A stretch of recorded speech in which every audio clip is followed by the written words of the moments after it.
시장이 다시 어려운 국면을 지나가고 있는데요. 기술적 분석의 대가에게 듣는 차트 분석. 마크로에치코리아 김중근 대표님과 함께 또 10월 전망 해보도록 하겠습니다. 대표님 오늘 스튜디오에 모셨습니다. 어서 오십시오. 네, 안녕하세요. 사실은 기술적 분석하시는 분들은 전망보다는 팩트를 보고 얘기하는 거이긴 하나 그래도 오늘은 10월 전망, 궁금한 10월 전망에 대한 생각도 개인적인 생각까지 좀 엮어서 해주시고요. 네. 10월 들어 어려운 장이 펼쳐졌습니다. 추석 이후에 오히려 더 밀리면서 지금 전 저점을 훼손하는 구간인데 어떻게 보세요, 여러분들? 글쎄요. 이제 어제 같은 경우에 주가가 상당히 많이 빠졌다가 네. 오늘은 조금 반등하긴 했습니다만은 그 일각에서는 뭐 일시적이지 않겠느냐라고 생각할지 모르겠습니다만 저는 전에부터 사실 제가 지지난 주인가요? 그 화상으로 통화하면서 네. 저들은 어디까지 보느냐, 조정 어디까지 보느냐 하시길래 한 3천 정도 안 가겠습니까? 라고 말씀드렸더니 그때 예 박사님께서 그 이야기는 안 들은 걸로 하겠습니다. 라고 하셨거든요. 네.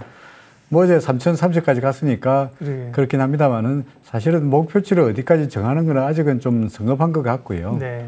대체적으로 아직도 시장은 그 조정 국면에 어딘가를 가고 있다라고 생각이 됩니다. 네. 그리고 저희가 이제 시장을 보는 여러 가지 그 방법론 중에서 그 엘리어트 파동 이론이라는 게 있죠. 그러니까 시장이 5개의 파동을 움직인다라고 되어 있는데 현재 이게 이제 엘리어트 파동으로 주봉을 제가 그려놓은 겁니다만은 지금이 1번, 2번, 3번, 네 번째 파동을 가고 있다고 생각하고 있죠. 그래서 통상적으로 3번 파동을 조정하는 파동이 4번 파동이다 보니까 3번 파동이 대략적으로 한 1년 정도 상승 파동이 이어졌거든요. 그러니까 현재의 조정 국면이 뭐 한두 달로 끝날 일은 아닌 것 같고요. 다소간 좀 더 시간을 갖고 조정 국면이 이어지고 난 다음에 서서히 상승세가 돌아오지 않겠나 이렇게 생각이 됩니다. 네. 기술적 분석을 하는 분들 가운데는 앞으로 상승 목표치가 얼마다, 며칠에 그런 게 돌아온다 이렇게 하시는 분도 있는데요. 근데 김중근 대표님은 그냥 전망보다는 팩트 위주로 네, 시장을 읽으시는 건데 그럼에도 불구하고 어쨌든 답답하니까 여쭤본 건데 어쨌든 약세 추세를 지나가는 거다, 그죠? 그렇죠. 그러니까 그야말로 단순하고 무식하게 이야기해서 뭐 복잡한 팩트 다 따지 말고 일목균형표상으로 봐서 엘리어트 파동도 잊어버리고 그냥 구름 위냐, 구름 아래냐, 구름 위면은 상승세, 구름 아래면 하락세라는 단순 무식한 논리로 보더라도 현재 주가는 구름 아래쪽으로 접어든 이후에 계속적으로 밀리고 있고요. 제가 이게 파동으로 또 조금 세부 파동을 매겨놨습니다만은 현재 파동이 그 네 번째 파동 중에서 따져본다면 A 파동, B 파동, 그리고 지금 현재 이제 C 파동이 어딘가를 가고 있다고 보여지고요. C 파동 중에서도 5개로 나눠 본다면 이제 세 번째 파동이 정도가 아니겠느냐 싶습니다. 그러니까 조금 더 기다려야 이제 뭐 바닥 좀 오지 않았느냐라고 말씀드릴 수 있을 것 같아서 아직은 좀 더 두고 봐야 되지 않겠나 생각이 되네요. 오늘도 이제 차트에서 사실은 하락폭은 깊고 반등은 좀 약한 그런 상황이지 않습니까? 그렇습니다. 그래서 이제 반등이 올라왔다 또 밀릴 가능성도 살짝 있어서 또 보조선을 그려놓으셨는데 그 역시 오늘 못 본 거로 저는 하겠습니다. 그러게 좀 바닥을 좀 자주 보셨으면 좋겠는데 코스닥이 또 좀 그동안은 상대적으로는 코스닥이 좀 났었던 것 같은데요. 그렇습니다. 개별 종목 장세. 근데 정부에서 이제 가계대출을 억제하면서 신용도 줄이라고 하고 또 연말 되면 대주주 양도세 이런 것 때문에 사실은 코스닥이 조금 더 눌릴 수 있는 쪽이어서 그죠? 그렇죠. 결국 이제 개미들, 개인 투자자들이 관심을 가지는 쪽이 아무래도 이제 코스닥인데 코스닥 경우에 최근 들어서는 그래도 나름대로 각계약진한 종목들이 많아가지고 꽤 상승폭을 늘려갔습니다만은 결국은 여러 가지 뭐 규제라든지 또 뭐 신용대출 줄이라든지 이런 것들이 이제 발목을 잡는 것 같은데 차트로 보더라도 일목으로 봐서 통상 이제 구름 위로 넘어서면서 일목균형표상으로 봐서 이 구름의 저항을 벗어나야 될 텐데 보다시피 구름 상단에서 계속 마치 구름 상단이 주가가 날아가는 걸 막는 마치 그러니까 발목을 잡고 있는 이런 모습이 되다 보니까 결국은 그 저항을 이기지 못하고 지금 추락하고 말았죠. 아까 말씀드렸듯이 단순하고 무식하게 구름 위면 상승세, 구름 아래쪽이면 하락세라고 본다면 지금은 구름 아래쪽으로 접어든 상태다 보니까 결국은 다시 하락세로 접어들었다라고 볼 수밖에 없지 않나 생각이 됩니다. 네. 단무지 전략입니다. 김중근 대표님의 그게 그러니까 말씀은 뭐 단순 무식이라 그러셨지만 단순하시지 않으시고 무식하지 않으시니까 심플하게 팩트를 봐주자는 의미이신 것 같고요. 삼성전자 그러면 이제 어쨌든 간에 조영주가 아니면 외국인이 좀 들어온다고 하면 사실 대형주 중심으로 남은 4분기를 보자는 분도 있는데요. 삼성전자나 특별히 하이닉스 같은 경우도 다 너무 답답해갖고 요즘은 잘 얘기도 안 하시는 것 같은데요. 예. 삼전은 또 이제 실적 발표가 얼마 남지 않았고 좋은 실적이 예상됩니다. 삼성전자 한번 봐주세요. 예, 뭐 삼성전자 매번 분기마다 실적이 시장을 예상을 뛰어넘는 상당히 좋은 실적이죠. 주가는 못 올라. 뭐 얼마 전 하더라도 뭐 반도체 슈퍼 사이클에 대한 기대감도 상당히 많았고요. 근데 최근 들어서 삼성전자 주가는 좀 차트에 보다시피 상당히 부진한 모습인데 제가 늘 말씀드립니다만은 시장에서 삼성전자를 매도하는 예를 들어 외국인이나 기관들이 삼성전자의 실적이 좋을 줄 몰랐겠느냐는 거죠. 우리보다 오히려 개인들보다 삼성전자의 속 사정에 대해서 좀 더 확실하게 내용을 알고 있을 텐데 이런 기관들이나 외국인들이 매도하고 있으면서 시장의 균형이 무너졌다는 이야기는 결국은 당장의 삼성전자의 상승을 예상하기가 좀 어렵지 않겠나 하는 이야기가 됩니다. 그냥 계속 또 단순 무식 말씀드립니다만은 그 일목균형표상으로 보더라도 여전히 구름 아래쪽에서 저항을 받고 계속 아래쪽으로 가고 있는 모습이어서 현재로 봐서는 어지를 바닥이라고 말하기보다는 주가가 돌아서서 예를 들어서 일목균형표의 상단이 위치하고 있는 뭐 8만 원대 이상을 넘어서야만이 이제는 좀 바닥을 받거나 상승했구나라고 말할 수 있는 거지 아직은 단정적으로 어디가 바닥이다라고 말하기는 어렵지 않겠나 판단됩니다. 네. 삼성전자. 환율 얘기 좀 먼저 하고요. 뒤쪽에 전략이랑 종목 얘기를 하겠습니다. 환율이 조금 안정이 돼야 되는데 점차로 환율이 안정이 안 되고 있습니다. 그렇죠. 네. 환율 차트 좀 봐주세요. 네. 환율은 결국 이제 미국의 달러 인덱스와 상당히 연관이 깊거든요. 근데 최근 들어서 우리가 다 알다시피 그 미국의 FOMC의 스탠스가 조금 바뀐 것 같고요. 지난번 간밤에 그 파월 의장의 말처럼 인플레에 대한 우려감이 시장을 압박하면서 보다시피 현재 국채 수익률이 급등하고 있죠.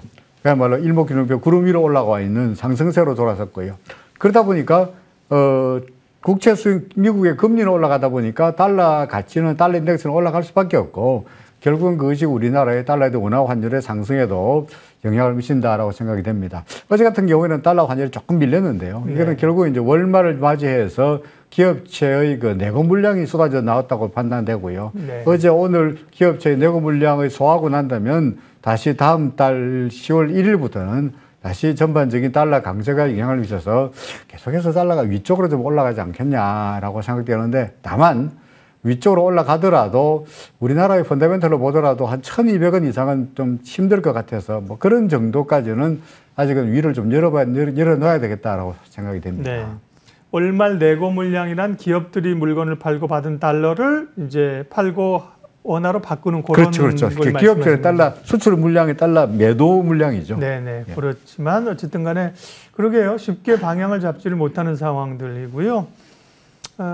흐름 자체는 사실은 약세 국면, 뭐 완전한 약세장이다 이렇게 얘기하기까지는 심정적으로 허락하지가 않고 약세 국면을 가는 건 맞는데 그러면 전략이나 종목 얘기를 그나마 좀 해야 될 것 같은데 최근에 보면 가스나 에너지 관련주들이 급등을 하고요. 이게 수소 모멘텀까지 엮여가지고 좀 강한 흐름들을 조금 전에 저희가 보셨는지 모르겠지만 가스 유가 에너지 체크했거든요.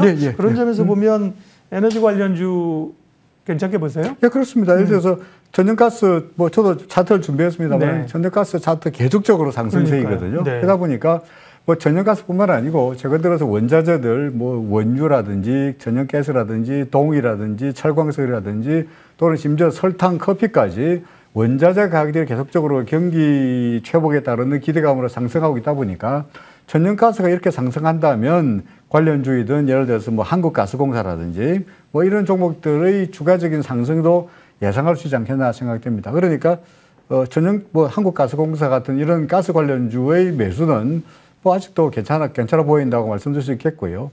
또 하나 최근 들어서 이제 그 오징어 게임 덕택에 전반적으로 이제 엔터테인먼트 관련주에 관한 관심이 높아지다 보니까 예. 저 같은 경우는 이제 A-스토리라는 종목이 있는데요. 네. A-스토리도 역시 마찬가지로 컨텐츠 관련 종목입니다만은 보다시피 차트상으로 봐서 이제 일목균형표 구름으로 막 올라선 상태이다 보니까 관심을 둬야 되지 않겠나 싶습니다. 네. 그러니까 어떤 기본적 분석으로 이렇게 만약에 종목을 접근하시거나 분석하시면 김진군 대표님이 A-스토리 같은 종목을 잘 얘기 안 하실 텐데 좀 가벼운 종목이거든요. 컨텐츠 그렇죠. 쪽에서도. 예. 그렇습니다. 근데 차트로 봤을 때는 의미 있는 네. A-스토리 차트 한번 다시 한번 보여주시겠습니까? 보면은 네. 흐름이 거래도 보세요. 이제 주로 일목균형표 같은 거 볼 때 거래량도 좀 중요한 지표로 보십니까? 아니 거래량이 아예 없나요? 일목균형표에서는 거래량을 이야기하지 않죠. 아, 그런가요? 있고요. 예. 물론 저도 거래량을 살펴보긴 합니다만은 네. 이렇게 종목을 따질 때 거래량이 너무 작은 종목은 제외하고요. 그래서 나름대로 뭐 우리가 개인 투자자들이 거래할 수 있는, 예를 들어서 내가 주식을 샀는데 그것이 그로 인해 주가가 급등시킨다면 곤란하긴 하겠습니다만은 네. 하루에 한주 두 주 거래되는 종목들, 그런 것이 아니라 그러면은 차트상으로 봐서 크게 괜찮으면 일단은 관심 종목으로 넣어놓고 있죠. 예. 네, 주목할 만한 종목. 아까 이제 가스 관련주 가운데서 한국가스공사, 예. 그다음에 컨텐츠 관련해서는 A-스토리를 말씀하셨고요. 예. 또 다른 종목 보고 계신 거 있으면. 지금 계속 이제 원자재 관련해가지고 뭐 시장은 지수는 그러니까 개별 나름대로의 이슈를 가지고 있는 이유, 올라갈 만한 이유를 가지고 있는 이유를 찾아보고 있는데요. 그 중에 하나가 지난주에도 말씀드렸습니다만은 최근 들어서 커피나 원당이나 뭐 설탕이나 천연가스나 석유나 다 상승하고 있으니까 그런 원자재 가격이 상승하면은 덩달아서 이것을 원자재로 만들어서 제품을 생산하는 업체들의 수익이 당연히 좋을 수밖에 없거든요. 그런 측면에서 그 설탕 가격의 상승에 따라서 대한제당도 나름대로 수익을 낼 수 있는 수익 실적이 좋아질 기대감을 가지고 있는 것 같고요. 차트를 보더라도 역시 그동안에 내내 하락세에서 상당히 부진한 모습이었는데 최근 들어서 구름을 뚫고 올라오는 모습이다 보니까 이제 그동안의 상승세에서 조금씩 이제 하락해서 상승세로 돌아서려는 모습이어서 기대를 두어도 되지 않겠나라고 생각이 됩니다. 네, 대한제당도 관심주로 말씀을 해주셨고요. 오늘 오신 길에 그동안 화상으로 만날 때가 많으니까 오늘 오신 길에 공부 하나만 또 마지막으로 하고 가죠. 왜냐하면 이제 어떤 지표를 보느냐 선택의 문제 아닙니까? 그렇습니다. 투자자들이. 예. 근데 이제 주로 예. 이제 일목균형표를 중심으로 보시는데 오늘 A-스토리나 대한제당 보면 그렇지만 사실은 구름대는 쭉 말씀하셨고 후행 스팬이 사실 후행 스캔 움직임을 주목해서 보는 분도 많거든요. 그렇습니다. 그렇습니다. 예, 일목균형표에서 차트 한번 보여주시고 후행 스팬이란 뭘 의미하는지 좀 알려주세요. 네. 예. 잘 보이는 게 어느 차트를 봐야 잘 보일까요? 네네. 이걸 보겠습니다. 네. 달러 인덱스를 보죠. 네. 달러 인덱스의 차트를 보면은요. 달러 인덱스가 후행 스팬이라는 게 일목균형표에서 현재 환율입니다만 현재 환율을 26일 뒤로 미룬 게 후행 스팬입니다. 뒤로 미뤘다 그래서 후행 스팬이 되는데 일목균형표를 만든 양반은 이츠모토 산지는 어떤 생각을 했냐니까 현재의 주가가 상승세라면 현재 주가가 26일 전의 주가보다 올라 있어야 된다라고 생각했어요. 그래서 현재 주가와 26일 전의 주가를 비교하는 방법으로 후행 스팬을 개발했는데 단순하게 이야기해서 후행 스핀의 캔들 위에 쓰면 상승세, 그리고 지금처럼 이게 마우스가 잘 보일지 모르겠습니다만은 후행 스핀의 캔들 아래쪽에 쓰면 하락세라고 보니까 후행 스핀의 캔들을 넘어설 때마다 매수하는 것도 예를 들어서 훌륭한 거래 전략 중에 하나라 이렇게 설명할 수 있을 것 같습니다. 그 신뢰성이 어느 정도나 될 수 있을까요? 일목균형표를 만든 일목산인은 심지어 이런 이야기했죠. 일목균형표의 여러 가지 괴선들이 다 중요하지만 그중에서 꼭 하나만을 꼽으라 한다면 나는 후행 스팬을 꼽겠노라라고 할 정도니까 나름대로 신뢰도가 뭐 상당히 높다라고 이야기할 수 있을 것 같습니다. 네, 오늘 팁으로 작은 선물로 김진군 대표님 오셔서 일목균형표의 후행 스팬의 중요성에 대해서 좀 여쭤봤습니다. 예, 차트의 기술 마크로헤지 코리아 김진군 대표님과 시장 분석했습니다. 고맙습니다. 네, 고맙습니다.